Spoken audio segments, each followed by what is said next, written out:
Monotonous questions overcame my brain, repeating the same problem with different numbers over and over again.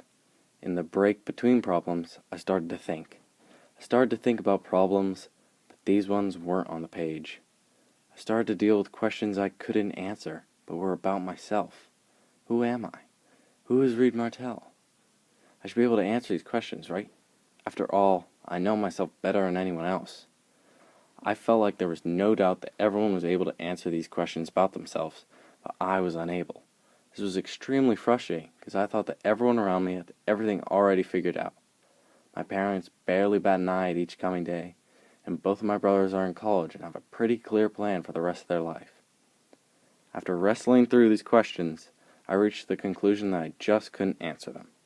Many days passed, and I just tried not to think about it. I calmed myself by telling myself that eventually I would figure it out before it was too late. I was afraid that if I didn't know who I was, I would make the wrong decisions for myself, screw up my entire life. I only get one chance, and I want to make it worth it.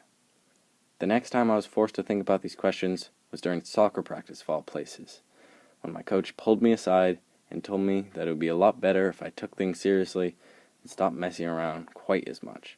He was right, and I knew it. I apologized and explained to him that I only acted that way because I didn't really know what I was doing, and more explicitly, who I really was.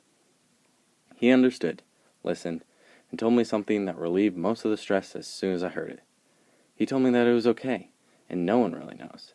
He told me that even he was trying to answer those questions about himself. This gave me a sigh of relief because, for once, it did not seem like I was the only one who didn't have everything already figured out.